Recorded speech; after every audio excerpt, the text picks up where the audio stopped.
Hello, in this video I'll show you how I built an induction heater capable of melting a wide range of metals. Aluminum, copper, steel, you name it. I haven't tried tungsten yet, but I think I'll pass on that one as I don't intend to create a mini star in my workshop.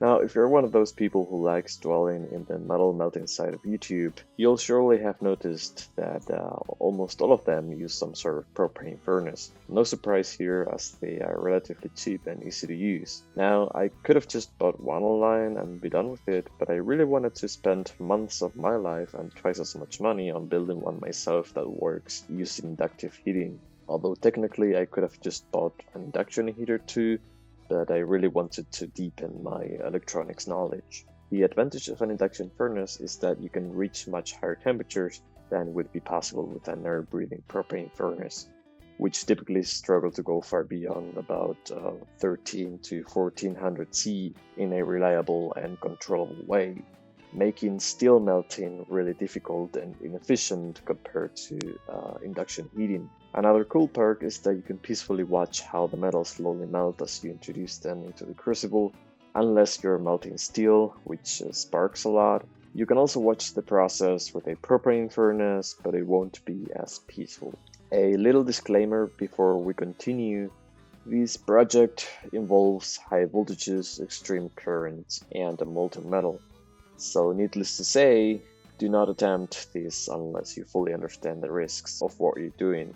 Now, with that out of the way, how do you actually build an induction furnace? If you like electronics, you may have seen one of those CVS or zero voltage switching induction heaters that use self-oscillation to heat up metals. Now, these do work pretty well for heating up a ferromagnetic metal up to its curie point, and you'll also be able to heat graphite up to the melting point of aluminum and maybe copper. But if you really want to be able to melt steel with it, not to mention other bare metals, you'll need to push extreme high currents, which the MOSFETs or IGBTs, whatever you're using, will have to deal with. Plus, you'll need a power supply capable of delivering something like at least 250 to 300 amps continuously at an appropriate voltage. A voltage of which you'll need more or less depending on how big your load is, i.e. how big your crucible is and or how much metal you want to melt in one go and how quickly. But we'll talk about loads and crucibles later on. In some of the footage I'll show in this video, there are over 300 amps flowing in the Resonant circuit, but my MOSFETs are seeing 10 to 12 amps at a maximum. So how do I do that? Well, you simply use a coupling transformer to inductively transfer power into the LC tank. In reality, it's just a step-down transformer. The primary winding has between 18 and 40 turns. In a bit I'll explain why such a wide range of turns. And the secondary is always just one turn, because it's literally just one leg of the work coil going through the transformer core. This way, if my inverter is pushing 10 amps through a 20-turn primary, the secondary is seeing 20 times as much current, that is 200 amps. In practice, it's a bit less due to resistive losses, magnetizing current, leakage inductance, and whatnot, but the principle holds. And since the current gets multiplied by 20, the voltage gets divided by 20. So if the primary is seeing 200 volts, the LC tank will see 10 volts, which may be enough depending on how much resistance the load that you're trying to heat has, but more on that later. Also, the circuit does not self-oscillate, so I need to drive the MOSFETs as close to the resonant frequency of the LC tank as I can myself, which is where the maximum power transfer occurs. It all started like this: a hodgepodge of wires on a breadboard, some integrated circuits, 4 MOSFETs, a ferrite ring, and a loop of what I believe is 6-gauge copper wire. And yes, those are 30 centimeter long wires attached to the gates of the MOSFETs. I guess you could say impedance is my friend.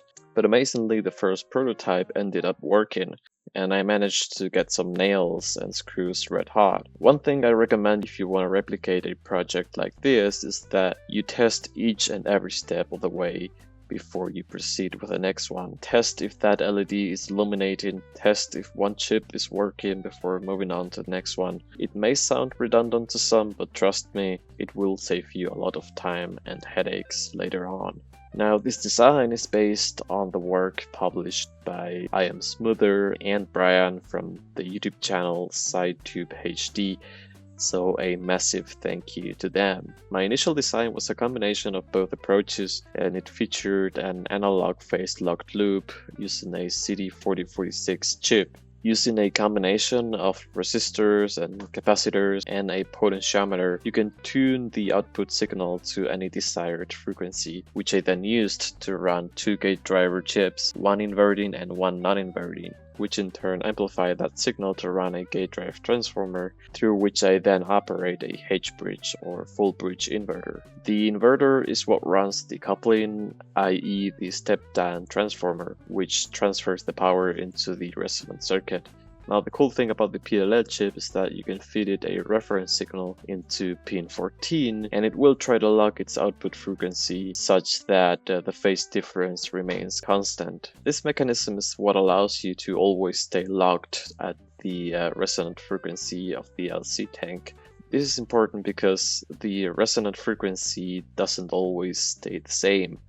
As you introduce a load, the frequency changes. Ferromagnetic materials increase the effective inductance of the tank, shifting the resonant frequency downward, while changes in resistance and permeability during heating will cause it to move upward again. And you will be able to observe this exact behavior if you introduce a ferromagnetic load like a chunk of steel versus a purely resistive load like aluminum, copper, or graphite. A fact that will remind you of the fact that you're not quite dealing with an LC tank, but an LCR tank. And of course, you always want the frequency of your signal to be as close as possible to the tank's resonant frequency because of maximum power transfer, and also you don't want to blow any MOSFETs, but more on that in a bit. You could always tune it by hand with a potentiometer, but you would need an oscilloscope to constantly monitor that both signals are in phase, and that would be too much of a hassle, to say the least. So that's why you want something that locks into the resonant frequency of the tank by itself, and you don't have to think about it anymore.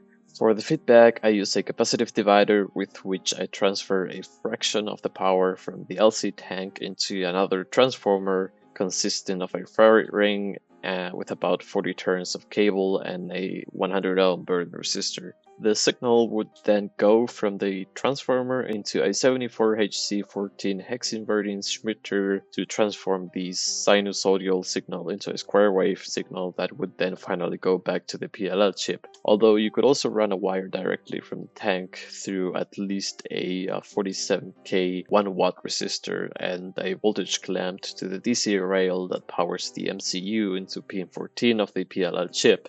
I prefer the capacitive divider with the transformers since you'll have less heat losses and will have galvanic isolation to your PCB or MCU. Now, this was the initial design, as I mentioned, and it worked great. I was able to melt aluminum, copper, and stainless steel with it. One quick note, if you're going to melt steel, don't melt it inside a crucible made of pure graphite. Use instead silicon carbide, or just hit the steel directly with the magnetic field. I really underestimated how good of a carbon solvent liquid steel really is, since my graphite crucible got dissolved in it and leaked. Now back to the logic. I decided to swap the analog PLL chip for a digital microcontroller. In this case, I went with an ESP32 because I wanted to add more functionalities to the system. In this video, I won't go into much detail about the code, as I still want to refactor it and move it off of Arduino. But in a second part of this series, I will also release a written blog where I will go into more detail about some of the things I merely mentioned throughout this video. So now I will tell you about the current design. In the new design, I really only changed two things: the way I generate the signal that runs the inverter, and the way I process the feedback signal coming from the resonant circuit or LC tank. I chose an ESP32 since it can generate high-frequency PWM signals well into the hundreds of kilohertz with good resolution. It also has a Wi-Fi antenna which I plan to use to control the furnace from my phone, but that's a project for a future video. On an OLED display, I can see the current frequency I am operating at, and I can increase or decrease it via two momentary push buttons. Ignore the start frequency on the display. It's old code I have not removed yet from the program. As I mentioned, I need to refactor and clean up all the code anyway. I will also move it away from the Arduino ecosystem due to recent dramatic news you may have heard of. I also added a temperature sensor to keep an eye on the temperature of the cooling water reservoir / bucket that cools both the H-bridge and the LC tank. Since I'm using a 12-volt power supply for the logic control, I'm using an LM7803 voltage regulator to provide a nominal 3.3 volt rail for the microcontroller and an LM7805 to provide the temperature sensor with the 5 volt it needs. In this prototype, I used linear regulators for simplicity, but in a final design, I would definitely switch to a buck converter. As the ESP32 has high peak current demands, the second thing I changed was the feedback frequency tracking to keep the inverter in resonance with the tank. I kept the capacitive divider with the transformer, but now that signal goes through a Zener diode clamp to reduce the voltage down to 5.6 volts, which I then feed into a LM339 comparator chip to clip the sinusoidal wave into a square wave. At first I tried to stay with the hex inverting Schmidt trigger chip, but it was kind of struggling to provide a clean square wave, and so I replaced it with the comparator. I then further clamp the output down through two back-to-back 3V Zener diodes to be able to fit it into one of the GPIO pins of the microcontroller, which can only take signals with a maximum of 3.3 volts. Using the internal clock of the ESP32, I then compare when the wave of my signal goes high and when the wave of the incoming feedback signal goes high, transform the results into degrees, and then depending on the phase shift, the microcontroller will increase or decrease the output frequency using a PID loop to bring the phase shift as close as possible to zero, i.e. resonant frequency. It took a few iterations to get this right, but now it works flawlessly. The microcontroller will follow the resonant frequency as it shifts around depending on what the load is doing. The next thing I did was design and print a 3D model for a case to package all this mess up. I also designed some apertures in the walls for air cooling using two small 12-volt fans. I placed some holes in the lid for the OLED display and several switches. The yellow latch and push button is for starting the microcontroller, and the green one is for activating the frequency log part of the code. I'll explain why I did this in a moment. Below the bistable switches, you can see the two momentary push buttons I mentioned earlier for manually setting the frequency, and further than below I placed two on and off switches. One is for a 12-volt water pump that makes the water circulate from the water bucket through the system, and another switch to turn on the fans that help cool down a PC heatsink set water runs through before it finally returns back to the water bucket. The weird cross shape you see was purely accidental. The plan was to add some conduits to guide the buttons with their already soldered cables, but then I realized I could just push them upwards through the holes and fix them in place using some hot glue. And I did end up doing exactly that, but I forgot to remove the already half-finished conduits. Although honestly, the more I look at it, the more I like it. The holy induction furnace will smite all metals. Now, before we move on to the LC tank, we need to talk a little bit about the part that will give many the biggest headache, the H-bridge, a full bridge of 4 MOSFETs, taking in DC and transforming it into AC to drive the coupling transformer. Now, on paper, this doesn't look that complicated. 2 switches turn on while the other 2 turn off, and then they reverse roles. All this happening, of course, at several kilohertz. However, if you're not very careful and do things right, you will start blowing up MOSFETs pretty quickly, a lot of MOSFETs. So let's start from the beginning. A PWM signal goes from the microcontroller into both a non-inverting gate driver chip and an inverting gate driver chip, which then run a GDT. This transformer has a primary winding and 4 secondary windings, one for each MOSFET. I am using these MOSFETs, which as you can see are glued to a water-cooled aluminum heatsink using a double-sided tape. If you're wondering what that gigantic clamp is doing there, one of the MOSFETs wouldn't stay put, so I just clamped it down. The MOSFETs are rated for up to 600 volts at around 70 amps. This should be plenty for several kilowatts of input power. Speaking of which, as a power source, I am using a DC power supply capable of delivering up to 3 kilowatts at 250 volts and 12 amps. I wanted to use rectified mains through a variac, which I did for a while, but then I let it be because that was the time when I would constantly blow MOSFETs and I didn't know what I was doing wrong yet, and it was kind of a hassle with the mains power on the bridge. I would zap myself all the time, and so I just let it be. There is also the issue with the power factor, for which I actually bought a 20 kilogram heavy choke inductor to put in series with a full bridge rectifier. But yeah, in the end I decided to go with a DC power supply which already has active PFC integrated, and for now 3 kilowatts of power is enough. In the future I would like to build a 10 kilowatt DC power supply with active PFC myself based on this guide, which uses a Vienna topology. But that's a project for a future video. Now, as I mentioned earlier, the H-bridge, aka the inverter, will run a step-down transformer to transfer the power into the LC tank. For the coupling or step-down transformer, it is of utmost importance that you select the right material for the job.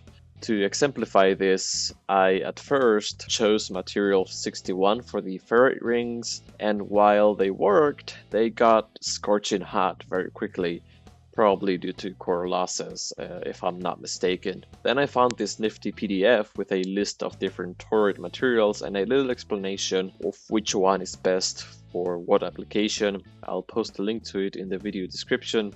And so I proceeded to go with material 77, which is manganese zinc, and this worked a lot better, getting to around 50 C after 2 hours of runtime, which is a lot more reasonable. However, each of these rings is typically only comfortable handling on the order of a kilowatt in this frequency range, so this is why I stacked 3 together, which also helps prevent core saturation. Now, the best material I've found so far for power transfer is actually material F, which appears to be a manufacturer-specific power ferrite formulation, usually some variation of manganese zinc, I believe. Maybe someone in the comments does know better. And so I decided to buy 5 of these and stack them together to form my newest coupling transformer, which dwarfs the old one and barely gets to 20 C after hours of running at around 2 kilowatts of input power. Also, whenever I mention any temperatures in this video, keep in mind that where I'm running this thing, the surrounding air temperature is about 10 C or 50 degrees Fahrenheit. Now let's continue with the inverter and how not to blow MOSFETs. The closer to its resonant frequency one runs the inverter, the more power will be transferred into the resonant circuit, which you can see reflected in the amount of current that's being pushed through, until it reaches a maximum for the applied voltage and load.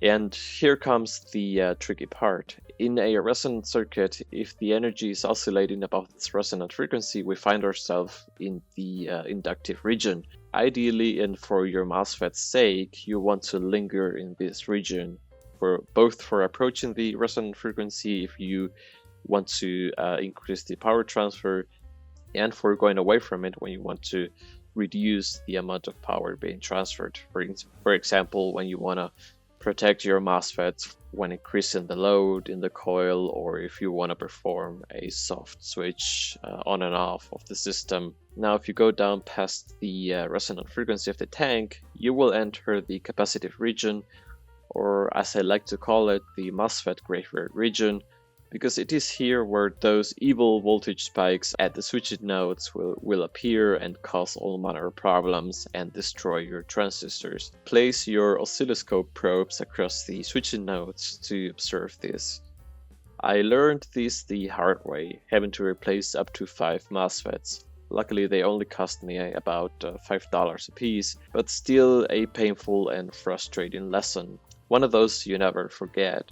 This is why I always stay around 1 to 2 kHz above the resonant frequency and then press the button you see on my build, which sends a signal to the microcontroller to lock onto the resonant frequency of the LC tank. Well, technically I'm targeting a 10-degree phase difference and not true resonance to stay extra safe. It may reduce the transferred current by a few hundred milliamps, but it is worth it in my opinion. Now I think I haven't mentioned it yet, but if you are going to try and replicate this project, make sure you build it as modular as possible. For example, I decided to make the coupling transformer so that I can just screw it to and unscrew it from the H-bridge in case I needed to change it or experiment with a number of turns.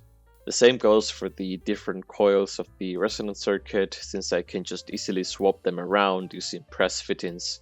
This will save you time and nerves when debugging any problems related to any one system without needing to desolder anything or having to move around everything together. Let's now talk about the resonant circuit. As one would expect, it consists of a coil, i.e. inductor and capacitor bank, and the energy swings from one to the other many times per second. But how many times exactly?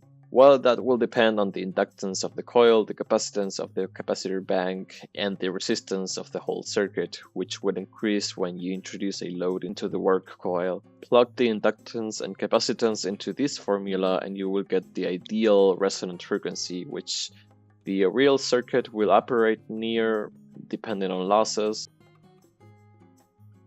For the cap bank, I chose 3 of these WIMA caps rated for 1000 volts each and totaling at 6.6 microfarads.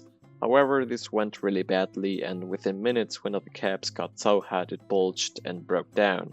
If you really want to do this using capacitors that you cannot cool with water, you will need to use a lot of small ones in parallel to spread the energy and heat enough so they don't break. An easier solution is using capacitors specially designed for this type of application, which can be water cooled, and so this is exactly what I did. Well, technically these are conductively cooled instead of directly water cooled like true water cooled capacitors, but the heat of the whole LC tank gets ultimately carried away by water.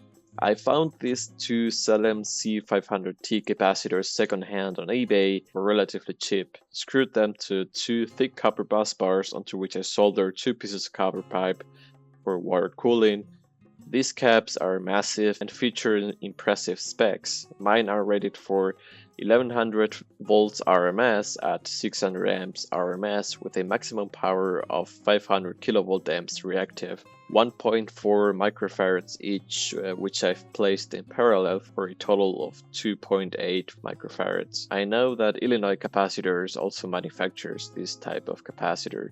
Now for the work coil, you will always want to use copper pipe because you absolutely need to cool it down with water. Any pipe diameter will work, but bigger is better because the larger cross-section lowers resistance, reducing resistive heating. I have crucibles in different sizes, and so I wound several coils which I can easily attach and remove to the capacitor tank using press fittings. When it comes to coils, keep in mind that if you increase the cross-sectional area, the inductance will also increase. Therefore, the resonant frequency of the LC tank will go down. For example, the 2 coils I mainly use, one is for really small crucibles and the other one is for anything above 3 kilogram heavy crucibles, make around a 20 kHz difference in resonance frequency, 52 kHz and 32 kHz respectively. When winding a coil, you also need to account for the insulating ceramic wool if you plan on using some to keep the heat inside the crucible. Alternatively, you can use fire brick, but I imagine you'd have to drill one out with the shape of a coil while also leaving some protection between the crucible and the coil, so you don't cook the coil with all the heat radiating off the crucible, which you will have to remove with water, leading to a catastrophic energy efficiency. Now for the cooling water loop, I found that a bucket with about 10 liters of water and a water cooling aluminum block with fans will suffice. This water-cooled heatsink is actually made for cooling down computers, but in this particular application it seems to be enough to keep the water at around 20 C. Note that the ambient air has a temperature of about 10 degrees or colder, as I mentioned earlier, so expect higher temperatures if you live in a warmer place. Now that you've made it this far, let's talk a bit about crucibles and inductively heating metals. The easiest but not always most effective way of heating up metals in an induction furnace is by melting them inside a graphite crucible. Why is this? Well, it turns out that graphite, even though it is an electrical conductor, has a pretty high resistance compared to something like iron, aluminum, or copper. And so the eddy currents generated inside it are going to heat it up pretty effectively, even at lower currents inside the tank. And its resistance barely changes with temperature. It tends to go down a bit after the first couple hundred degrees, but then goes up again. It's almost as if ferromagnetic metals never lost their ferromagnetism after the Curie point. Oh, and as I mentioned earlier, remember not to melt anything containing iron in pure graphite. The graphite will dissolve in the liquid iron.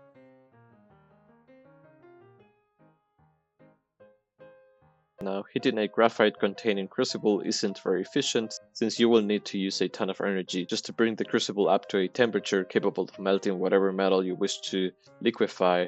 As is the case with many materials, graphite's specific heat varies with temperature, but it generally goes up as the temperature of the material goes up. Note that at 1000 degrees Celsius, the specific heat of graphite is roughly around 2 joules per gram per Kelvin, which is still several times higher than that of copper or stainless steel, so you will need to put a lot more energy into the system than it would normally need to melt the same amount of metal purely inductively. On the flip side, you'll get away with lower currents in the work coil. Otherwise, you'll need currents at or above 300 amps in the LC tank to directly melt steel or aluminum without needing graphite in between, which could be kind of a problem to reach depending on how much DC voltage you can provide the inverter with. However, if you can provide that amount of current to directly heat the metals, you'll save a lot of time and energy, and that's exactly what I tried to accomplish as well. Up until this point, I had melted aluminum, copper, and stainless steel using graphite as a susceptor, and since the graphite has a relatively high resistance and my DC voltage supply cannot go higher than 250 volts, I had to keep the number of turns on the primary of the coupling transformer at around 20 so I could have enough voltage in the tank to push enough current to heat the graphite or silicon carbide crucibles effectively. However, if I'm not heating graphite and thus have a much less resistive load inside the work coil, I could push a lot more current with the same voltage, and so I could afford to increase the number of turns on the primary, and this is exactly what I did. I went from 20 up to 35 turns, meaning that if I managed to push 10 amps into the inverter, I would have 350 amps inside the LC tank, and with an aluminum load, I achieved this at 200 volts DC. Previously, I had only melted such a chunk of aluminum inside a silicon carbide crucible that weighed 1.4 kilograms, and it took me around 1 hour at 2 kilowatts of input power to get the aluminum to melt. After having reached that point, I was able to melt new aluminum in minutes due to the enormous thermal mass of the crucible, but it took an eternity to get to that point. I had also tried melting the aluminum directly by pushing 10 amps into the 20-turn transformer, but 200 amps in the resonant circuit were not enough. Now, with a new approach of direct heating with 350 amps, it took the same amount of aluminum under 10 minutes for it to begin melting down. That is, it happened around 6 times faster and required a lot less energy overall, although it's also worth noting that the cooling water also heated up around 6 times faster, since the increased current will create a lot more heat inside the copper pipes, especially inside the work coil, so in the end I will also end up dissipating a lot more energy into the cooling system. This is why it's worth it to use bigger copper pipes, at least for the work coil, as more material will suffer less resistive heat losses. In the end, what counts is the time I'm spending using 2 kilowatts of input power to melt a given amount of metal. I would have continued, but then suddenly one of my MOSFETs died. The culprit, it separated from the heatsink and overheated. And if you're thinking that I would finally give up on this amalgamation of a H-bridge and resolder everything onto a PCB like a normal human would do, you, my friend, are mistaken. And you know exactly what I'm gonna do instead. So in the next video I will melt all 3 metals again, that is aluminum, copper and steel, but this time via direct heating. I will probably go up from 35 to 40 turns on the primary, since I'm confident I will be able to still push 10 amps through the inverter at 40 turns, meaning that I will have 400 amps cruising inside the LC tank. So, Happy New Year 2026 and see you soon!